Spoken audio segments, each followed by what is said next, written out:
A Turn of Fate generated by StoryWave.ai. Smash that like button and subscribe for more. Chapter 1: A Desert Ghost. The USS Saipan cut a formidable silhouette against the horizon, its massive structure an imposing testament to human engineering. On its deck, amidst the whir of machinery and the incessant march of boots, stood Corporal Josh Young. His green eyes, sharp and discerning, scanned his surroundings with the precision of an eagle in flight. The day had begun like any other, with Josh attending to the meticulous maintenance of helicopter airframes, his hands moving with practiced ease over metal and wire. But that monotony shattered as the radio crackled to life with urgent calls. A medevac chopper was inbound, heavy with the human cost of conflict. Josh felt his pulse quicken. This was the other part of his dual role, where he stepped out of the shadow of machinery and into the harsh glare of medical reality. The deck transformed into a hive of activity. Medical personnel, a tapestry of anticipation and resolve etched into their faces, prepared for the incoming wounded. Josh donned his gloves, the latex a thin barrier against the impending confrontation with mortality. The helicopter's arrival tore through the stillness like a thunderclap, its blades churning the air with relentless fervor. As the wounded were offloaded, time seemed to dilute into a series of heartbeats and hurried movements. Among the casualties was a petite figure, a stark contrast to the uniformed soldiers, a young girl, her dark brown hair matted with blood and dust. Ayla Al-Farsi, an unintended specter of war in a place she should have never been. As Josh's hands moved deftly, assessing and triaging, his stoic demeanor was a fortress against the chaos. But his fortress walls trembled as he met Ayla's gaze. Her brown eyes, wide and uncomprehending, reflected a pain that transcended language and culture. "Stay with me, Ayla," Josh found himself whispering, though he knew she likely couldn't understand. His voice, usually stentorian and sure, was softened by an undercurrent of something he couldn't quite name. The medical bay was a flurry of white coats and flashing instruments, a ballet of urgency that danced to the rhythm of saving lives. Josh worked alongside his team, setting bones, suturing wounds, and administering blood, but his focus kept returning to Ayla, her small form almost swallowed by the gurney. Why her? Why any of this? The questions ricocheted in his mind, as relentless as the gunfire that must have surrounded her in that fateful moment. Hours stretched thin, and as the wounded were stabilized or sent on for more extensive care, a heavy silence settled over the USS Saipan. The aftermath was always the hardest part, when adrenaline's whisper waned and reality's roar became deafening. Josh found himself sitting beside Ayla, her condition precarious, a tether between two worlds. Her breaths were shallow, each one a threadbare hope.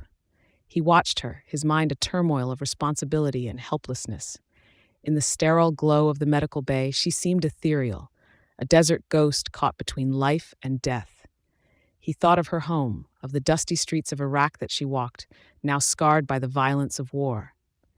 His thoughts were interrupted by the soft approach of a nurse, her expression a mirror of his inner tumult. "Her family?" Josh inquired, his voice trailing off, fearing the answer he might receive. The nurse shook her head, her eyes glistening with unshed tears. She was found alone. "There's no one, Corporal." A storm brewed within Josh, a tempest of anger and sorrow for this child, for himself, for a world that could be so cruel. He wanted to scream, to rage against the injustice, but he knew it would change nothing. Instead, he took Ayla's hand, her skin cool and fragile in his. He spoke to her of his home, of green fields and open skies, of a place untouched by the ravages that had befallen her. He spoke of hope, a fragile concept in the face of such suffering, but necessary. As the night deepened and the ship plowed through the dark waters, Josh remained by Ayla's side. The machines that monitored her vitals beeped their steady, haunting rhythm, a reminder of the thin line between life and death. In that quiet vigil, Josh understood that this moment, this connection with Ayla, was the beginning of a journey. It was a path that would challenge his beliefs, test his resolve, and perhaps offer him a chance at redemption. But for now, he simply watched over her, a sentinel against the encroaching shadows, as the USS Saipan carried them through the night. Chapter 2: The Phantoms of War. The medical bay of the USS Saipan, a stark realm of steel and sterility, was where Josh Young found himself returning, as the relentless waves of wounded demanded his expertise. The air, thick with the antiseptic sting and the low murmur of suffering, hung heavily around him. His hands, though steady, bore the invisible weight of lives slipping through his fingers like grains of desert sand.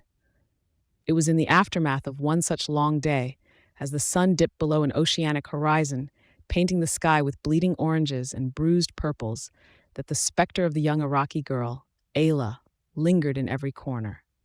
Her absence was a void, her unspoken words a litany in his mind. That evening, the medical staff gathered for a brief respite in the mess hall, the clinking of cutlery against trays a jarring symphony to the day's dirge.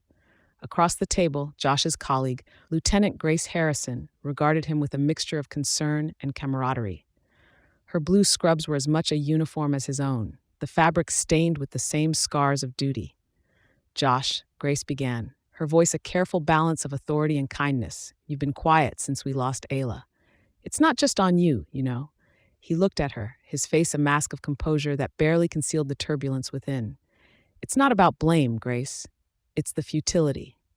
She was just a child, caught in the crossfire of a war she didn't choose," Josh replied, his tone measured, betraying only a hint of the roiling emotions he grappled with. Grace nodded, understanding the depth of his sentiment. "You did everything you could. We all did. But this is the reality we face here every day. We save who we can, and we mourn those we cannot." The conversation lulled as they both considered the weight of their roles in this floating bastion of hope and despair. Around them, the mess hall buzzed with the voices of fellow service members, each carrying their own burdens, their own ghosts. Later that night, as Josh lay in the narrow confines of his bunk, the steel walls of the ship pressing in on him, he allowed the fortress around his stoicism to crumble. In the darkness, the images of the day played before him, the wounded, the dying, the desperation. And among them, Isla's face, her brown eyes wide with fear and confusion, haunted him. Sleep eluded him, and he rose, seeking the solace of the night air on deck. The sea was a vast expanse of undulating black, and the stars above were indifferent sentinels to the suffering of the world below. "You okay, Corporal?" A voice cut through the night. It was Sergeant David Brooks, a fellow Marine who often stood watch on the deck. His face, weathered from years of service, was a map of the life he'd led, each line a story of resilience. "Just thinking, Sergeant," Josh replied, his voice barely above a whisper, as though afraid to disturb the sanctity of the night. Brooks approached, his boots thudding softly on the deck. "We all got our demons to wrestle with. That girl, Ayla, she hit you hard," he stated, not as a question, but as a recognition of the shared human experience. Josh nodded, his silhouette etched against the starlit sky. "I keep thinking if there was something more I could have done, some way to change the outcome. That's the thing about war, son. It doesn't give you the luxury of hindsight until it's too late. We do our duty, we fight the good fight, but sometimes that's not enough to save everyone," Brooks said, his voice carrying the weight of wisdom born from experience. The two men stood in silence, the ocean's breath a soft hush against the steel hull of the ship. For Josh, the sergeant's words were a balm, a reminder that amidst the chaos of war, there were still anchors of understanding, of shared humanity. As dawn approached, with the first tentative fingers of light stretching across the horizon, Josh felt the first stirrings of resolve within him. The path to redemption was not through the impossible task of saving everyone, but in the continual effort to do what was right, to be the difference in whatever small ways he could. And with the sunrise painting the sky with the promise of a new day, Josh understood that his journey of redemption had only just begun. The phantoms of war might haunt him, but they would also drive him to pursue greatness, to honor the memory of those like Ayla, by striving to mend the wounds of the world, one life at a time. Chapter 3. Shadows and Shells. The confines of Josh's sleeping quarters on the USS Saipan were minimal. A narrow bunk, a lockable cabinet for personal effects, and a small porthole that afforded him a view of the dark waters or the even darker night sky. Here, in the cramped stillness, Josh wrestled with the specters of his waking life, which seeped mercilessly into his dreams. As he lay in the gloom, the rhythmic hum of the ship's engines, a constant low thrum, Josh found no reprieve from consciousness. The darkness behind his eyelids served as a canvas for his mind's torments. Recurring visions of Isla, her eyes wide with silent pleas, and the violent flame of the explosion that had torn her life away on the dusty streets of a world far from the sea's embrace. The nightmares were unyielding, each replaying the same moment with maddening precision. The sound of the blast echoed in his ears, a deafening reminder of the fragility of life. With a start, he would awaken, the ghostly vestiges of smoke and screams dissolving into the stark reality of his cabin. At breakfast, the chatter around Josh was a rattle he could barely register. He picked at his food, his appetite lost to the haunting images that lingered in his mind. Lieutenant Harrison noticed his distant demeanor and moved to sit across from him. "Josh, you're a million miles away. Talk to me," she urged, her brow furrowed with concern. He met her gaze, the fatigue etched into his features like the lines of a well-worn map. "I can't shake these dreams, Grace. It's the same every night. The explosion, her face, the aftermath. It's like I'm trapped in that moment, and it won't let me go," he confessed, his voice a soft rumble of distress. Grace nodded, her eyes reflecting a deep empathy. "You're carrying a heavy burden, carrying it all on your own. You don't have to. We're all in this together, remember?" Josh sighed, his shoulders slumping under the weight of his private agony. "I know, but it feels personal, like I failed her, failed my duty. How do I reconcile with that? By living, by continuing the work we're here to do. By not letting the shadows of what we can't change swallow the light of what we can," Grace replied, her words measured and deliberate, crafted to reach through the fog of his guilt. Their exchange was interrupted by the arrival of Sergeant Brooks, his posture as upright as his character. "Morning, Josh, Lieutenant." He greeted them with a nod, a steaming mug of coffee in his hand. "Morning, Sergeant," Josh responded, a semblance of normality returning to his voice. Brooks took a seat, his weathered face creased with lines of both laughter and gravity. "I overheard a bit. The mind has a way of replaying our toughest battles, doesn't it? But don't forget, it's the same mind that'll get you through it. You've got strength in there, Young, more than you realize."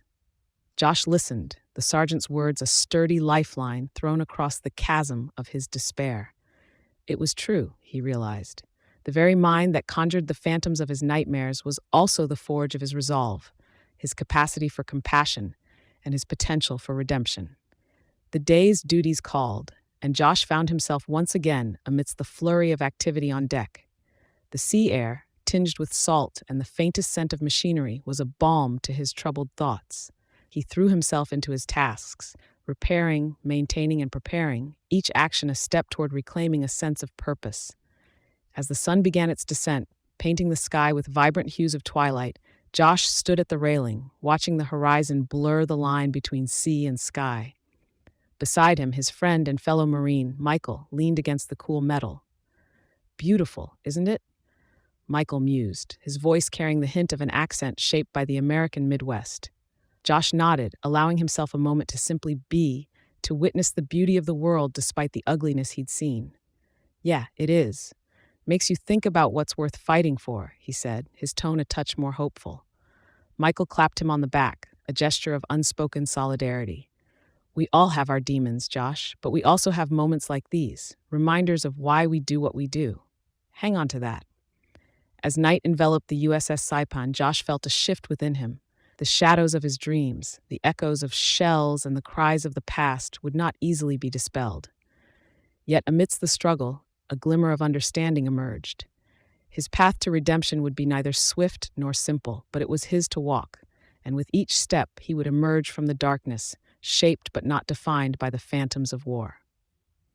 Chapter 4. Calls to the Wind. The sun was a mere sliver on the horizon, casting a pale light over the USS Saipan as it cut through the waters. Josh stood at the stern, his form a solitary silhouette against the dawn. He often found himself here in these quiet hours, where the only sound was the churn of the ship's wake fracturing the mirror-like ocean surface. This morning was like the others, yet the silence around him was no solace for the commotion of thoughts that roared louder than any engine. His mind was a battleground, each memory of the war and its casualties, an uninvited assault on his quest for peace. He was roused from his reverie by the approach of Chief Medical Officer Dr. Susan Reynolds, her presence an unspoken acknowledgement of his struggle. She leaned against the rail beside him, her eyes also fixed on the horizon. "You're up early, Josh," she remarked, the timbre of her voice a soothing contrast to the crisp morning air. "Just thinking, Susan," he replied, his gaze not leaving the sea. She nodded, understanding the need for reflection. Sometimes thinking can be the heaviest burden we bear. Josh turned to face her, the first light of dawn spilling over the lines of fatigue on his face. "It's the memories that haunt me, the faces of the young, the wounded, the ones we couldn't save. They're all like shadows following me, whispering." Susan listened intently, her posture relaxed yet attentive. "They're not whispers of accusation, Josh. They're calls to the wind, echoes of the past that shape who we are and who we will become." Her words hung between them, a thread of truth in the vastness of the sea and sky. "You sound like you've been through this before," Josh observed, a slight tilt of curiosity in his voice. A wistful smile touched Susan's lips. "We all have our ghosts, Josh. Mine have taught me that sometimes the search for peace is not about finding silence, but about learning to live with the noise." Josh considered her words, turning them over in his mind like the pebbles he used to collect on the beaches of his youth, each unique, each bearing the scars of their journey. Their conversation was interrupted by the distant call of Sergeant Brooks, his voice carrying over the deck. "Josh, there's a situation in the med bay. We need your skills." Nodding to Susan in silent gratitude, Josh followed the call, his footsteps resolute against the steel deck. Even amidst the turmoil, there was a sense of purpose in his stride, a confirmation to his resolve and the path he was walking towards redemption, even if he couldn't yet see its end. In the med bay, the situation was a controlled chaos, the staff moving with the precision of a well-oiled machine. Josh slipped into the rhythm of his role, his hands sure and his movements economical. He was a part of something greater here, a collective force battling against the tide of war's consequences. As he worked, the faces of the injured seemed to blur, each one a canvas of suffering and resilience. And through it all, Josh felt a shift within him, a subtle realignment of his thoughts from the haunting grip of the past to the immediate demands of the present. In the hours that followed, as Josh tended to the wounded, he found a semblance of the peace he had been searching for. It was not the stillness of solitude, but the quiet satisfaction of service, of being a part of healing and hope. When his duties were done, and he returned to the stern, the sun had completed its arc and was dipping below the opposite horizon. The day had come full circle, and with it, Josh's understanding of his quest for peace. The shadows of his memories were still there, but they no longer whispered with the voices of accusation or regret. They spoke now of strength, of compassion, and of the unwavering human spirit. And as he watched the sun's last rays disappear, Josh realized that his calls to the wind were not in vain. They were the sounds of his own transformation, the forging of a man who would rise above the echoes of war to find redemption in the service of others. Chapter 5. A Chain of Good Deeds. Amidst the mechanical symphony of the USS Saipan, Josh found his determination solidifying like the resolve of a man who had glimpsed the darkest depths and decided to reach for the light. He had chosen to dedicate his time and skills not just to his assigned tasks, but to a broader mission of service. In every action, he sought to weave a legacy worthy of the memory of those like Ayla. On a bright morning, as the ship cut through the sapphire expanse of the open sea, Josh approached Captain Edwards on the deck. The captain, a seasoned officer whose face told of countless stories etched by the sea and sun, turned to greet him with a nod. "Corporal Young, what can I do for you?" Captain Edwards inquired, peering at Josh over the rim of his glasses that had slipped slightly down the bridge of his nose. "Sir, I'd like to volunteer for additional duties." "Anything that helps, on or off the record," Josh stated, his voice carrying the undercurrent of a newfound purpose. The captain regarded him with a mix of surprise and respect. "That's commendable, Josh, but you already have a full plate. Are you sure you can handle more?" Josh met his gaze squarely, the green of his eyes as steadfast as the horizon line. "More than sure, Captain. I feel a need to do this, to make a difference where I can." Captain Edwards studied him for a moment longer before nodding. All right, I'll see what I can arrange. But I expect you to speak up if it becomes too much. Understood, sir. Thank you, Josh replied, offering a salute that was returned in kind by the captain. As days passed, Josh's voluntary efforts found him in the company of medical teams on the ground, his hands working tirelessly to mend the wounds of war. The heat was a tangible force, pressing down upon him like the heavy hand of the desert sun, but it did not deter him. One evening, after a grueling day, Josh sat with Michael in the mess hall, their meals half forgotten as they spoke earnestly of the day's events. "You're pushing hard, Josh. You sure you're not trying to outrun something?" Michael asked, his expression a blend of concern and curiosity. Josh paused, considering the question. "Maybe I am, but isn't it better to run towards something good rather than away from something bad?" Michael chuckled softly, the sound resonating in the close quarters. "I can't argue with that. Just don't run yourself into the ground, all right?" "I won't," Josh assured him, the corners of his mouth lifting slightly. "But if I do, I know you'll be there to pull me back." Their conversation was an attestation to the bonds formed in the crucible of shared experiences, where every hardship and triumph was a link in the chain that connected them. Back on the ship, Josh spent his spare time organizing supplies, writing letters for those unable to do so themselves, and lending an ear to anyone who needed to talk. One afternoon, he found himself sitting with Grace, who was grappling with her own burdens. "It's like every time I close my eyes, I see them, the ones we've lost. It never gets any easier, does it?" Grace confided, her hands wrapped around a mug of coffee, as if seeking warmth from the memory's chill. Josh listened, his presence a silent pillar of support. "I don't think it does, but maybe it's not supposed to. Maybe it's that difficulty that keeps us human, that keeps us connected to each other." Grace looked up at him, a glint of gratitude in her eyes. "You've changed, Josh. You're stronger, somehow." He pondered her words, feeling the weight and truth in them. "I had to. For her, for all of them. To make their memories mean something more." As the weeks unfolded, Josh's chain of good deeds grew, each act a link forged in the fires of his transformation. The path towards atonement was not paved with grand gestures, but with the small, everyday efforts that accumulated into a force of change. Josh understood that redemption was not a destination but a journey, one that required perseverance, compassion, and the courage to face each day with the intention to do better, to be better. In the quiet of the night, as he gazed at the stars that draped the sky like a celestial tapestry, he whispered a vow to continue this journey, to honor the past by shaping a future of good deeds, each one a call to the wind that whispered of hope and healing. Chapter 6, Ahmed's Well. The desert sun bore down with unrelenting fervor as Josh and his unit approached the village. It was a small cluster of earthen buildings, their walls the color of the sand that seemed to stretch infinitely in every direction. The area was in need of many things, but today's mission was clear: to provide support for the construction of a well, a lifeline in the parched landscape. Josh observed the scene before him, where the boundaries of the village blurred with the arid expanse of the desert. Children played in the narrow alleys, their laughter a stark contrast to the solemn faces of the adults who regarded the Marines with a mix of curiosity and apprehension. Michael, his comrade and now friend, nudged Josh as they dismounted from their transport.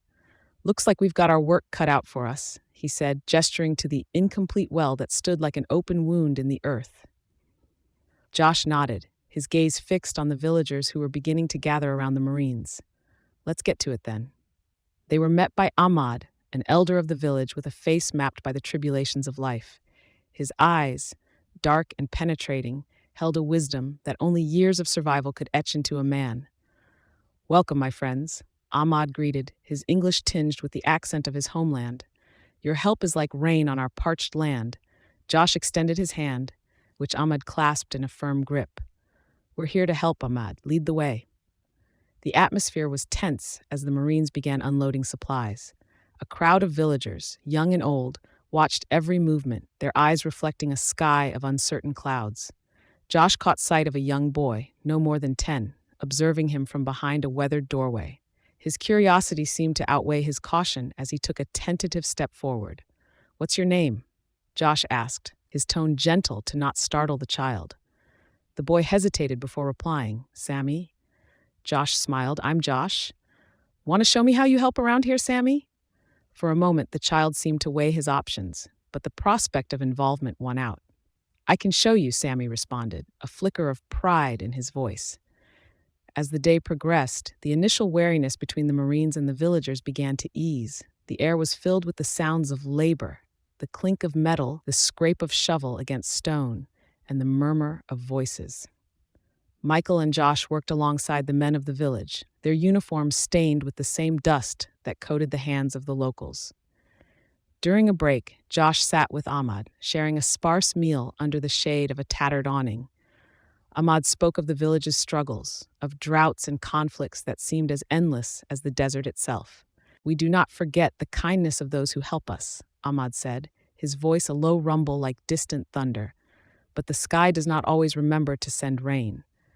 Josh understood the metaphor, the delicate balance of goodwill and the ever-present shadow of hardship. We're not just here to build a well, Ahmad. We're here to build a bridge, too, between your people and mine. Ahmad considered Josh's words, his gaze drifting to where Sami was eagerly assisting a Marine. Perhaps the bridge is already under construction, he mused, a ghost of a smile on his lips. The work continued into the late afternoon, the well taking shape through the combined efforts of the villagers and the soldiers. The sun began its descent, casting long shadows across the desert, a canvas of light and dark.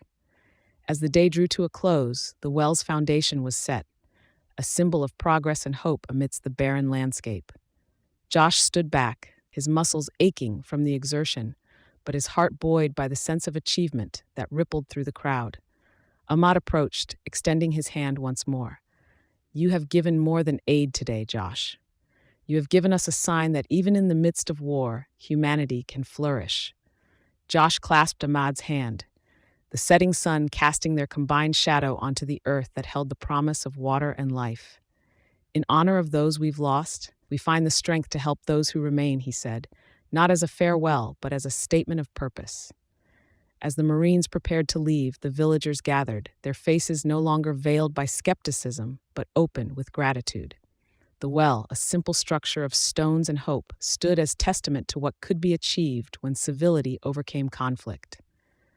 Back on the USS Saipan, Josh reflected on the day's events. The work had been hard, the conditions harsh, but the reward was immeasurable. In the act of helping to build Ahmad's well, he had found a way to cherish Isla's spirit through action, by fostering amity in a place where it was as scarce as water itself. The challenges had been many, but as he looked out over the darkening sea, he realized that the amity between the Marines and the villagers had not only been challenged, but had emerged stronger, like steel tempered by fire. It was a small victory in the grand scheme of war, but for Josh, it was a crucial step on the path towards atonement, a journey not just of seeking amends, but of laying the foundations for a future where understanding and cooperation could thrive. Chapter 7. Crossing the Barrier. In the heart of a bustling Iraqi market, Josh navigated through throngs of locals, his uniform a stark contrast to the sea of traditional garb. The air was thick, scented with the pungent aromas of spices and the earthy tang of produce. His mission was clear: to distribute aid and, more importantly, to further the fragile bond of trust between the American military and the Iraqi people. Beside him, a young Marine, Corporal Davis, carried boxes filled with medical supplies, his eyes scanning the crowd with a blend of vigilance and curiosity. Never thought I'd find myself here, in the middle of a market, handing out Band-Aids, Davis murmured, his southern drawl distinct among the clamor of foreign dialects. Josh glanced at Davis with a wry smile. It's more than Band-Aids, Davis. It's about showing we're here to help, not just to fight. Their conversation was cut short as a group of local men approached, their expressions a mix of suspicion and cautious interest. The eldest, a man with a weathered face and deep-set eyes, stepped forward. You are here to give? He asked, his English hesitant but clear. Yes, we have medical supplies and food, Josh replied, meeting the man's gaze with the calm assurance of someone who understood the value of patience and respect. The man's eyes narrowed slightly as he surveyed the boxes. Why should we trust you? You come with guns and now with gifts? Josh's response was measured, his awareness of the man's concerns evident in his tone. We've made mistakes, but we're trying to make things right. Accepting these supplies doesn't mean you trust us completely, but maybe it's a start. A silence fell upon the group, the bustle of the market fading into the background as the weight of his words hung in the air. Finally, the man nodded, a small but significant gesture. Perhaps a start, then, he conceded, motioning to others to come forward. As the distribution commenced, Josh and Davis worked alongside a volunteer from the village, a woman named Farah. With each box handed out, her demeanor grew less guarded, the divide between them narrowing. Many here. They have lost much, Farah said softly, her hands deftly sorting through supplies. They see you, and they remember their loss. Josh acknowledged her words with a nod. I know, and I can't imagine what that's like. But I hope, in time, the help we bring now will mean something more than the pain of the past. Farah looked up, her eyes searching his face for a moment before she continued. It is hard to look beyond the pain, but I see your efforts, and maybe, just maybe, others will too. The hours passed, the sun arcing overhead, casting shadows that danced among the stalls and people. Josh felt the initial tension within the market dissipate, replaced by cautious acceptance. As the day drew to a close, the man who had first challenged him approached once again. Corporal Josh, he began, using Josh's rank with a newfound respect. Today, you have done well, but one day of aid does not erase many of hardship. I understand that, Josh replied earnestly, and I don't expect it to, but I'll be here tomorrow and the day after, as long as it takes. A flicker of understanding passed between the two men, a silent acknowledgement of the complexities of war and the long road to reconciliation. As Josh returned to the base, the conversations from the market replayed in his mind, each one a reminder of the barriers still stood between them and the trust he wished to build. Yet, he felt a quiet sense of accomplishment, not for the supplies distributed, but for the dialogue initiated, for the potential of mutual respect to take root in the hardened soil of conflict. In his quarters, Josh reflected on the events of the day. The skepticism and wariness he had faced were not unexpected, but the willingness to engage, to take the first tentative steps toward understanding, was a victory in itself. He knew the road ahead would be fraught with challenges, both externally from those who resisted change and internally from his own doubts and fears. But he also knew that each act of genuine goodwill was a brick in the bridge he hoped to build, a bridge that might one day span the divide born from years of conflict. With the night pressing against the walls of his room, Josh penned a letter home, detailing the day's work. He wrote not just of the aid distributed, but of the people, their faces, their hesitations, and their cautious hope. In doing so, he solidified his commitment to the path he had chosen, the path of redemption, not through grand gestures, but through consistent, respectful action, one day at a time. Chapter 8, Visions of Yesterday. Years had passed since the USS Saipan, since the deserts of conflict and the echoing cries of a nation at war. Josh now stood on the precipice of a new chapter, the birth of his daughter imminent, a signal of life on the horizon. The hospital's sterile corridors felt both alien and familiar as he navigated them, the antiseptic air a stark contrast to the sense of the Middle East that still lingered in the recesses of his memory. His wife, Laura, lay in the delivery room, her face a canvas of anticipation and wariness. Josh took her hand, feeling the intertwining of their fingers, a silent promise of support and shared strength. You all right? Laura asked, her voice a soft melody against the clinical backdrop. He nodded, a smile playing at the corner of his mouth. Yeah, just thinking about how everything's about to change, for the better. As Laura rested, Josh found a quiet corner in the waiting area, the soft hum of the overhead lights a steady accompaniment to his racing thoughts. It was here, in the liminal space between yesterday and tomorrow, that the spectral girl, Isla, visited him once again, not as a haunting memory, but as a gentle reminder of the path he'd traveled. Her image flickered before his mind's eye, a wraith woven from the fabric of his past, her presence as palpable as the hospital walls that surrounded him. Josh closed his eyes, allowing her visage to sharpen into focus. She did not speak, but her eyes, those deep wells of brown, seemed to communicate a world of understanding. Sergeant Brooks' voice suddenly cut through the silence of the waiting area, pulling Josh back to the present. "She's still with you, isn't she?" Brooks asked, his tone more statement than question. Josh opened his eyes to find Brooks sitting across from him, his features carved from years of service and survival. "Yeah, she is. But it's different now. She's not a ghost. She's a part of who I've become." Brooks leaned forward, resting his elbows on his knees. "You know, Josh, in every life, there's a moment where the past and the future collide. Yours is happening right now in this hospital." Josh considered Brooks' words, the truth of them resonating within. "I think you're right. It's like Ayla's journey ended so my daughters could begin. And in between, I've found a way to live that honors them both." The sergeant nodded, his gaze drifting past Josh as if seeing the arc of time unfold. "Life's a cycle, son. We honor the ones we've lost by how we live for the ones we've yet to meet." The conversation was interrupted by the soft approach of a nurse, her scrubs a splash of color in the monochromatic environment. "Mr. Young, it's time," she said, her voice a signal calling him to the new life about to enter the world. Josh stood, his heart a tempest of emotion as he followed the nurse back to Laura's side. The delivery room was a flurry of activity, the medical team moving with orchestrated precision as they guided Laura through the final stages of labor. "Josh, I need you," Laura gasped between contractions, her grip on his hand a lifeline tethering her through the waves of pain. He leaned close, whispering words of encouragement, his voice a steady anchor amidst the storm of birth. "I'm here, Laura. Just a little bit longer, and she'll be here with us." The moment of truth arrived with the first cries of his daughter, a sound that shattered the remnants of yesterday's visions, replacing them with the visceral reality of new life. Josh watched, tears blurring his vision, as the baby was placed into Laura's arms, their daughter's tiny fingers curling instinctively around her mother's. In the quiet that followed, as mother and child bonded, Josh felt the convergence of past and imminent life coalesce within him. Ayla's memory, once a shadow, now shared space with the bright promise of his daughter, each shaping the contours of his soul in their own way.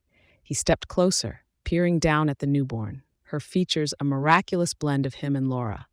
"What should we name her?" he asked, his voice barely above a whisper. Laura smiled, her eyes reflecting a spectrum of love and fatigue. "Hope. Let's name her Hope."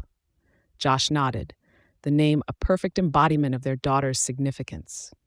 As he held Hope for the first time, cradling her delicate form in his arms, he felt the final pieces of his redemption fall into place. The journey he had undertaken, marked by loss and grief, had led him here, to this moment of profound realization.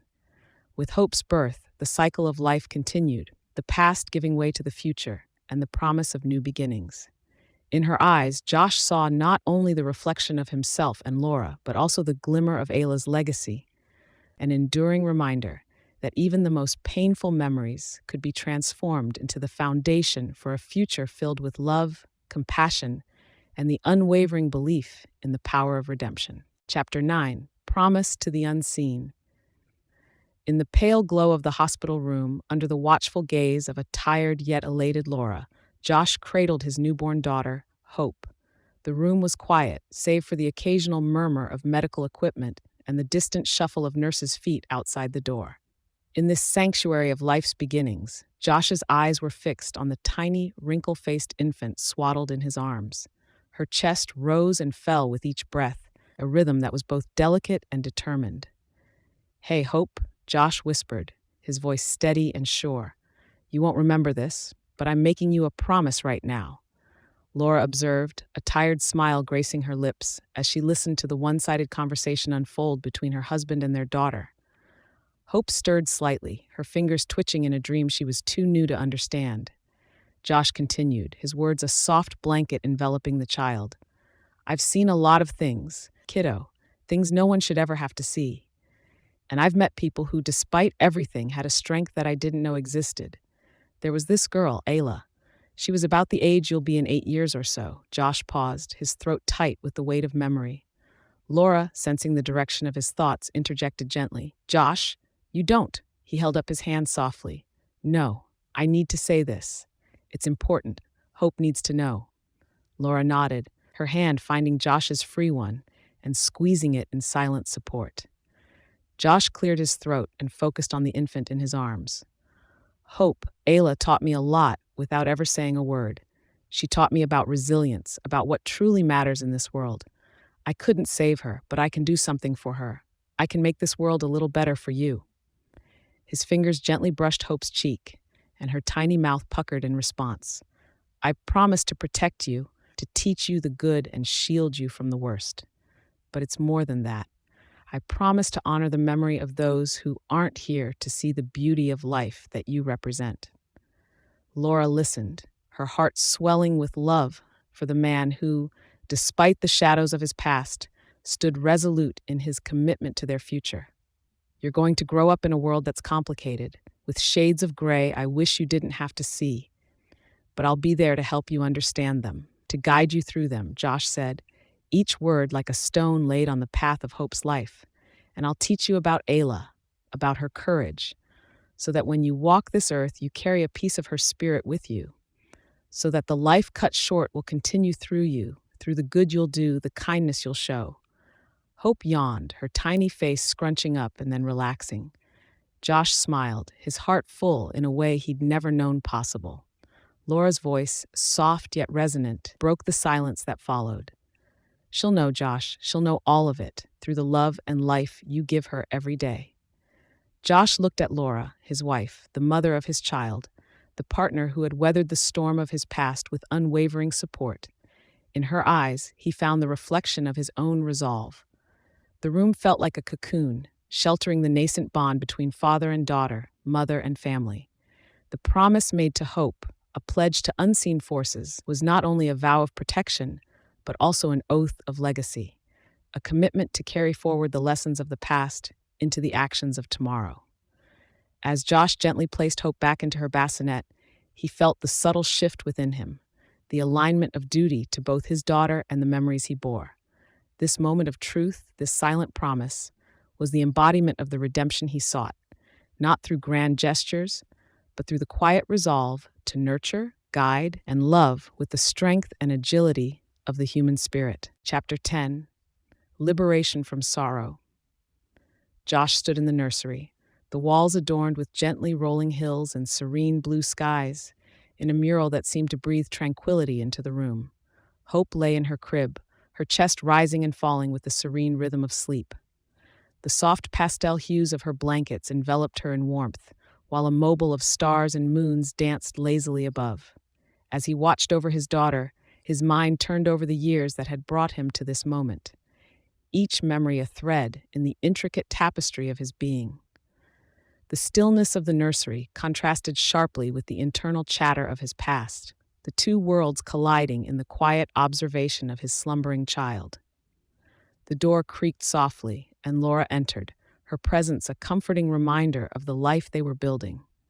She wrapped her arms around Josh from behind, resting her cheek against his back. "She's beautiful, isn't she?"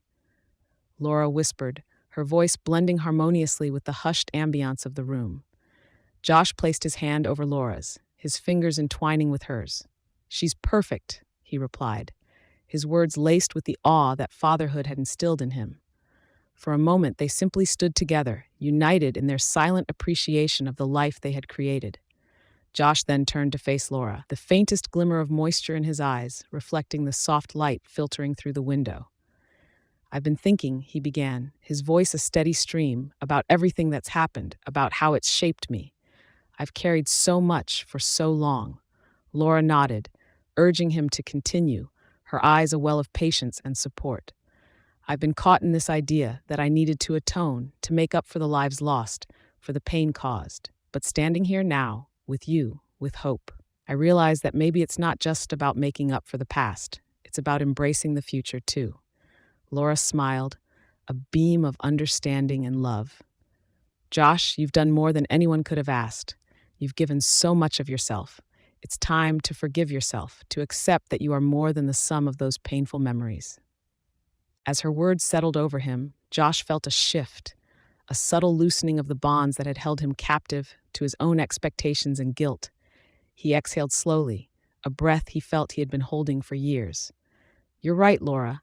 It's time I allowed myself to live, not just for hope or for the memories of those I've lost, but for me too. I need to be present, to give Hope the father she deserves. Laura reached up, gently cupping his face in her hands. And you will be an incredible father. Hope will grow up knowing love, strength, and compassion because of you.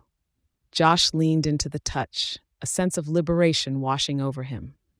It was as if the spectral girl, Isla, who had for so long been a silent passenger on his journey, had found her own peace in the promise of the new life he held in his arms. He could almost hear her voice, not as a haunting echo, but as a soft murmur of release, bidding him farewell. With newfound clarity, Josh looked down at his daughter, her existence a testimony to the cycle of life, of loss and love, of endings and beginnings. He whispered a vow, not just to Hope, but to himself. I will honor the past by living fully in the now, by being the father, the husband, the man that I've become through it all. The nursery, once a room of quiet reflection, became a sanctuary of resolve and understanding. As Hope slept on, unaware of the promises made in her name, Josh embraced his wife, knowing that the path ahead was one of hope, healing, and the boundless potential of their shared future. As the evening gave way to night, and the stars outside mirrored those that hung above Hope's crib, Josh felt a profound sense of peace. In accepting his past, in acknowledging the growth and the pain, he had found a way to step into the light of tomorrow without forgetting the lessons of yesterday. It was the redemption he had sought, achieved not through grand acts or quests, but through the simple, unwavering promise to safeguard and cherish the life before him. Chapter 11, Dawn of the Second Chance. The morning light spilled through the blinds, casting a lattice of shadows across the breakfast nook where Josh sat, sipping a mug of freshly brewed coffee. Opposite him, Hope, now a curious 3-year-old with hair the color of autumn leaves, was meticulously arranging her colorful alphabet blocks into neat rows. Daddy, what's this word? Hope's voice, vibrant with the thrill of discovery, cut through the quiet. Josh set down his mug, his gaze settling on the jumble of letters. Let's see, sweet pea. That spells love. A very special word. Hope beamed. Love. Like I love you and Mommy? Exactly like that, Josh replied, his heart swelling with a warmth that tempered the coolness of the morning air. Their discussion was interrupted by Laura entering the kitchen, her hair pulled back in a no-nonsense ponytail, signaling the start of a busy day. Morning, you two? Hope, are you helping Daddy keep track of his letters? Hope nodded earnestly, her attention briefly shifting from her blocks to her mother. Laura ruffled her daughter's hair affectionately before turning her attention to Josh. I have to head out early for the clinic today. Are you sure you've got the afternoon covered? She asked, a hint of concern threading her tone. Josh rose, crossing the room to where Laura stood by the counter. I've got it under control. Remember, I'm taking Hope to the community garden today. We're on weed patrol, he said with a wink. Laura smiled, her eyes reflecting her trust in him. Weed patrol, huh? Sounds serious. Be sure to show those weeds who's boss. As Laura kissed Hope goodbye and left, Josh turned his attention back to his daughter. Ready for our big mission at the garden? Hope, already bouncing with anticipation, nodded vigorously. Yes, let's go save the plants. Later that day, as they knelt side by side in the rich, earthy soil of the community garden, Josh watched Hope's tiny hands gently pull at the unwanted weeds that encroached upon the fledgling vegetables. Her brow was furrowed in concentration, a mirror of the focus he had once applied to far graver tasks. You're a natural at this, kiddo. These carrots owe you their lives, Josh said, a smile playing on his lips as he worked alongside her. Hope looked up at him, dirt smudged on her cheek like a badge of honor. Is this what you did before, Daddy? Saving things? Josh paused, considering her question. In a way, I suppose it is, but this is much nicer, and I get to do it with you, which makes it the best job in the world. Their task continued in companionable silence, punctuated only by the birdsong that filled the air and the distant laughter of other families in the garden. When the afternoon began to wane and their work was done, Josh and Hope sat back on their heels, surveying their handiwork. The vegetable patch was now free of invasive green interlopers, the plants standing tall in the sunlight. Hope, do you remember the stories I've told you about Ayla? Josh asked, his tone gentle, inviting conversation. I remember. She was brave, Hope replied, her understanding as earnest as only a child's could be. Yes, she was. And she's part of why we're here today, doing this. It's about taking care of each other, of our world. It's what makes us who we are, he explained, his words weaving the past into the present, a lesson for the future. Hope reached out, placing her small, dirt-caked hand in his. We're like superheroes for the plants, right? Josh laughed, the sound rich with contentment. That's right, sweetheart. Superheroes for the plants. As they packed up their tools and prepared to head home, the setting sun cast a golden glow over the garden, illuminating father and daughter in its soft radiance. The day was drawing to a close, but for Josh, it was more than just the end of an afternoon activity. It was the affirmation of a life redirected, a commitment reaffirmed. With Hope's hand in his, Josh understood that every moment with her was a chance to impart the values he held dear, to show her by example the power of service and compassion. This was his second chance, not only to be a father, but to act as a steward of the lessons learned and the memories honored, guiding the spirit of the girl through the love for his daughter. As they walked home, their shadows stretched long behind them, entwined and moving as one. The day had been simple, yet profound in its simplicity, a reflection of the new beginnings that lay at the heart of Josh's journey. It was a journey that no longer dwelled in the shadows of regret, but basked in the dawn of redemption, a path illuminated by the promise of tomorrow and the enduring embrace of family. Thank you for listening. Visit StoryWave.ai to start creating your own generative audiobooks. Smash that like button, subscribe, and share for more.